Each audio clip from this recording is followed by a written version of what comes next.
आनंद charitable ट्रस्टच्या वतीने आयोजित होत असलेल्या जांभळी नाका येथील श्री छत्रपती शिवाजी महाराज मैदान येथे गुढीपाडवा आणि नवीन वर्षाच्या प्रारंभी देवीचे आगमन मोठ्या जल्लोषात करण्यात आलं।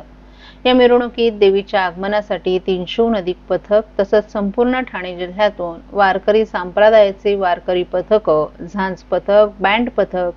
दांडपट्टा, महिला आणि पुरुषांचं लेझिम पथक, घोडेस्वार, मावळे, तुळशी वृंदावन डोक्यावर घेऊन चालणाऱ्या महिला अशी जय्यत तयारी देवीच्या स्वागतासाठी सज्ज झाली होती। देवीच्या स्वागताकरिता पोलीस कर्मचाऱ्यांनीही भक्तिपूर्वक देवीचा रथ ओढून देवीचं स्वागत केलं। यावेळी शिवसेनेचे माजी खासदार राजन विचारे, संपर्क प्रमुख नरेश मणेरा, जिल्हा प्रमुख केदार दिघे, उपजिल्हा प्रमुख सुनील पाटील, कृष्णकुमार कोळी, शहर प्रमुख प्रदीप शिंदे, वसंत गव्हाळे, सचिन चव्हाण, प्रवक्ते अनिश गाडवे,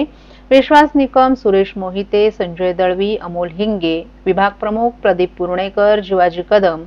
राजू मोरे, प्रतीक राणे, चंद्रकांत केसरे, अमित खराटे, मुकुंद ठाकूर, संगीता साळवी, प्रमिला भांगे,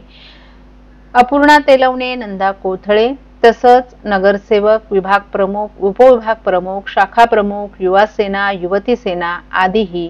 मोठ्या संख्येने सहभागी झाले होते।